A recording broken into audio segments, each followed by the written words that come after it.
ಕೃಷಿ ಇಲಾಖೆ ಅಧಿಕಾರಿಗಳ ನಿರ್ಲಕ್ಷ್ಯಕ್ಕೆ ರೈತರು ಹೈರಾಣು.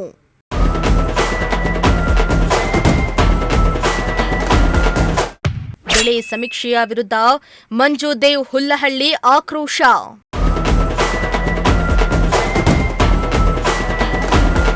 ಹಾಸನ ಜಿಲ್ಲೆಯ ಸಕಲೇಶಪುರ ತಾಲೂಕಿನ ಕೃಷಿ ಇಲಾಖೆಯ ಅಧಿಕಾರಿಗಳ ಬೇಜವಾಬ್ದಾರಿತನ ಹಾಗೂ ಬೆಳೆ ಸಮೀಕ್ಷೆಯಲ್ಲಿನ ಲೋಪದೋಷಗಳಿಂದ ರೈತರು ಸತತವಾಗಿ ಸರ್ಕಾರಿ ಸೌಲಭ್ಯಗಳಿಂದ ವಂಚಿತರಾಗ್ತಾ ಇರುವುದನ್ನು ಖಂಡಿಸಿ ಮಲೆನಾಡು ರಕ್ಷಣಾ ಸೇನೆಯ ತಾಲೂಕು ಅಧ್ಯಕ್ಷರಾದ ಮಂಜು ದೇವ್ ಹುಲ್ಲಹಳ್ಳಿ ಅವರು ಅಧಿಕಾರಿಗಳ ವಿರುದ್ಧ ಕಾನೂನು ಸಮರಕ್ಕೆ ಮುಂದಾಗಿದ್ದಾರೆ.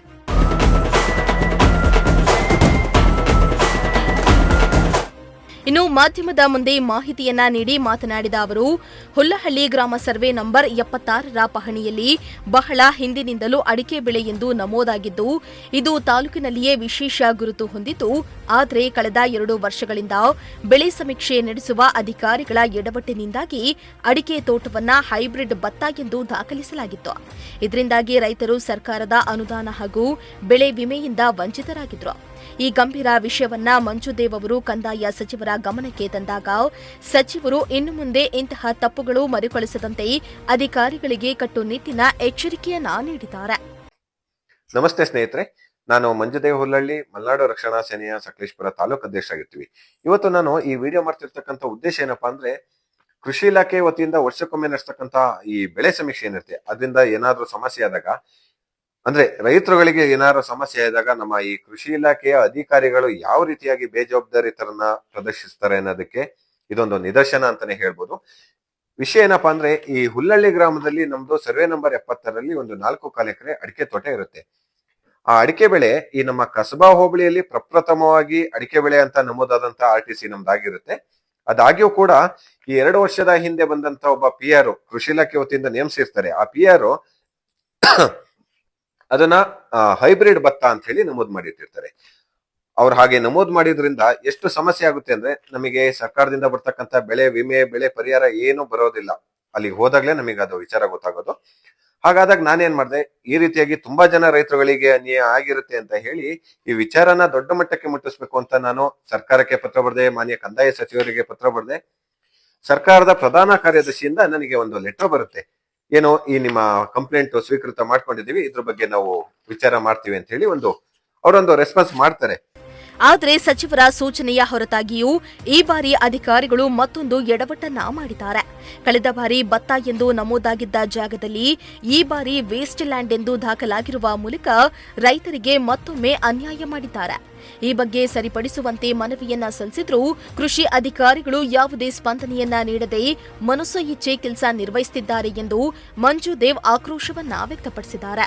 ಈಗ ಕಳೆದ ಬಾರಿ ನಡೆದಂತ ಈ ಒಂದು ಬೆಳೆ ಸಮೀಕ್ಷೆ ಏನಿದೆ, ಆ ಸಮೀಕ್ಷೆಯಲ್ಲಿ ಇದೇ ಸೇಮ್ ನಮ್ಮ ಅಡಿಕೆ ತೋಟ ಏನಿರುತ್ತೆ ಅದನ್ನ ಕೃಷಿ ಇಲಾಖೆ ವತಿಯಿಂದ ಒಬ್ಬ ಬಂದಂತ PR ಏನಿರ್ತಾನೆ ಪಾಳು ಅಂತ ಹೇಳಿ ತೋರ್ಸಿಟ್ಟು ಹೋಗ್ತಾನೆ. ಅದು ಯಾವ ರೀತಿಯಾಗಿ ಪಾಳು ಅಂತ ತೋರ್ಸೋದಕ್ಕೆ ಸಾಧ್ಯ? ಈ ವಿಚಾರವಾಗಿ ನಾನು ಕೃಷಿ ಇಲಾಖೆಯ ಅಧಿಕಾರಿಗಳಿಗೆ, ತಾಲೂಕು ದಂಡಾಧಿಕಾರಿಗಳಿಗೆ ನಾನು ಮನವಿ ಪತ್ರನ ಕೊಡ್ತೀನಿ. ನೋಡಿ, ಅವರಿಂದ ಇಸ್ಕೊಂಡಂತ ಅಕ್ನಾಲೆಜ್ಮೆಂಟ್ ಇಲ್ಲೇ ಇದೆ. ತಾಲೂಕು ದಂಡಾಧಿಕಾರಿಗಳಿಗೆ, ಹಾಗೇನೆ ಮಾನ್ಯ ಸಹಾಯಕ ಕೃಷಿ ನಿರ್ದೇಶಕರು ಸಕಲೇಶಪುರ ತಾಲೂಕು, ಸಕಲೇಶಪುರ, ಇವರಿಂದನು 3ನೇ ತಾರೀಕು ಫೆಬ್ರವರಿ 3ನೇ ತಾರೀಕು ನಾನು ಇವರಿಗೆ ಕಂಪ್ಲೇಂಟ್ ಕೊಟ್ಟಿರ್ತೀನಿ. ಆದ್ರೂ ಕೂಡ ಇಲ್ಲಿಯವರೆಗೆ ಒಂದೇ ಒಂದು ಅವರು ರೆಸ್ಪಾನ್ಸ್ ಮಾಡಿರಲ್ಲ. ಇವರು ಸಾಮಾನ್ಯ ಜನಕ್ಕೆ ಈ ರೀತಿಯಾಗಿ ಮಾಡೋದಾದ್ರೆ, ಈ ನಮ್ಮ ಇನ್ನೂ ತುಂಬಾ ಹಳ್ಳಿ ಕಡೆಯಿಂದ ಬರ್ತಕ್ಕಂಥ ಮುಗ್ಧ ರೈತರಿದ್ದಾರೆ, ಅವರಿಗೆಲ್ಲ ಯಾವ ರೀತಿಯಾಗಿ ಇವರು ಒಂದು ರೆಸ್ಪಾನ್ಸ್ ಮಾಡ್ಬೋದು ನಮ್ಮ ಕೃಷಿ ಇಲಾಖೆ ಅಧಿಕಾರಿಗಳು? ನೋಡಿ, ಈ ಮುಖಾಂತರ ನಾನು ಹೇಳ್ತಾ ಇದ್ದೀನಿ, ನಾನು ಈ ವಿಚಾರವಾಗಿ ಕೃಷಿ ಇಲಾಖೆ ಅಧಿಕಾರಿಗಳು ಯಾವುದೇ ರೀತಿಯಾಗಿ ಸರಿಯಾಗಿ ರೆಸ್ಪಾನ್ಸ್ ಮಾಡ್ತಾ ಇಲ್ಲ. ಈ ವಿಚಾರವಾಗಿ ನಾವು ಕಾನೂನು ಹೋರಾಟನೂ ಕೂಡ ಮಾಡ್ತೀವಿ. ಅದೇ ರೀತಿಯಾಗಿ ನಾನು ಮಲೆನಾಡು ಭಾಗದ ರೈತರುಗಳಿಗೆ ಏನ್ ಹೇಳ್ತೀನಪ್ಪಾ ಅಂದ್ರೆ, ಈ ರೀತಿಯಾಗಿ RTCಯಲ್ಲಿ ಕೃಷಿ ಇಲಾಖೆ ವತಿಯಿಂದ ನಡೆತಕ್ಕಂತ ಈ ಬೆಳೆ ಸಮೀಕ್ಷೆಯಲ್ಲಿ ಯಾರಿಗೆ ಏನಾದ್ರೂ ಸಮಸ್ಯೆಯಾಗಿ ಕೃಷಿ ಇಲಾಖೆ ಅಧಿಕಾರಿಗಳು ಸ್ಪಂದಿಸಿಲ್ಲ ಅಂದಾಗ ನಮ್ಮನ್ನ ನೇರವಾಗಿ ಬಂದು ಭೇಟಿ ಮಾಡಿ, ನಮ್ಮ ಈ ಮಲೆನಾಡು ಭಾಗದ ರೈತರಿಗಾಗಿ ಮಲೆನಾಡು ರಕ್ಷಣಾ ಸೇನೆ ಸದಾ ನಿಮ್ಮ ಸೇವೆಗಾಗಿ ಇರುತ್ತೆ ಅಂತ ಈ ಮುಖಾಂತರ ಹೇಳ್ತೀನಿ. ಹಾಗೇನೆ ಕೃಷಿ ಇಲಾಖೆ ಅಧಿಕಾರಿಗಳು, ಮುಖ್ಯವಾಗಿ ಸಕಲೇಶಪುರ ತಾಲೂಕು ಕೃಷಿ ಅಧಿಕಾರಿಗಳು ಯಾರಿದ್ದೀರಾ ಅವರಿಗೆ ನೇರವಾಗಿ ಎಚ್ಚರಿಕೆ ಕೊಡ್ತಾ ಇದ್ದೀನಿ. ನೀವು ಈ ಸಮಸ್ಯೆನ ಬಗೆಹರಿಸಲಿಲ್ಲ ಅಂದ್ರೆ ನಂದು ಒಬ್ಬೊಂದು ಸಮಸ್ಯೆ ಅಂತಲ್ಲ, ಈ ರೀತಿಯಾಗಿ 100 ಜನದ ಸಮಸ್ಯೆ ಇದೆ. ಅದಕ್ಕೆ ಸ್ಪಂದಿಸ್ತಲೇ ನೀವು ಯಾವುದೇ ರೀತಿಯಾಗಿ ಅವರಿಗೆ ಮುಕ್ತವಾಗಿ ಮಾತಾಡೋದಕ್ಕೆ ಅವಕಾಶ ಕೊಡದಲ್ಲೇ ನೀವು ಏನು ಸ್ಪಂದನೆ ಮಾಡ್ಲಿಲ್ಲ ಅಂದ್ರೆ, ನಾವು ಈ ವಿಚಾರನ ಇಟ್ಕೊಂಡು ನಿಮ್ಮ ಕೃಷಿ ಇಲಾಖೆ ಎದುರಿಗೆ ಬಂದು ಮಲೆನಾಡು ರಕ್ಷಣಾ ಸೇನೆಯ ವತಿಯಿಂದ ಬೃಹತ್ ಪ್ರತಿಭಟನೆ ನಡೆಸ್ತೀವಿ. ಹಾಗೇನೆ ಈ ವಿಚಾರವಾಗಿ ನಾವು ಕಾನೂನು ಹೋರಾಟ ಮಾಡೋದಂತೂ ಸತ್ಯವಾದ ಮಾತು. ನಾನು ಕಾನೂನು ಹೋರಾಟದ ಮುಖಾಂತರನೇ ಇದಕ್ಕೆ ಉತ್ತರ ತಗೊಳ್ತೀನಿ. ಇನ್ನು ತಾಲೂಕಿನಾದ್ಯಂತ ಅನೇಕ ರೈತರು ಇದೇ ರೀತಿಯ ಸಮಸ್ಯೆಗಳನ್ನ ಅನುಭವಿಸ್ತಾ ಇದ್ದು ಬೆಳೆ ಪರಿಹಾರದ ಹಣ ಕೈ ಸೇರ್ತಾ ಇಲ್ಲ. ರೈತರ ಬೆನ್ನೆಲುಬಾಗಿ ನಿಂತಿರುವ ಮಲೆನಾಡು ರಕ್ಷಣಾ ಸೇನೆಯು ಈ ಕೂಡಲೇ ಸಮಸ್ಯೆಯನ್ನ ಬಗೆಹರಿಸದಿದ್ರೆ ಈ ಕೆಳಗಿನ ಕ್ರಮಗಳನ್ನ ಕೈಗೊಳ್ಳಲಾಗುವುದಾಗಿ ಎಚ್ಚರಿಸಿದ್ದಾರೆ. MD Nasir, Prajashakti TV, Haasan.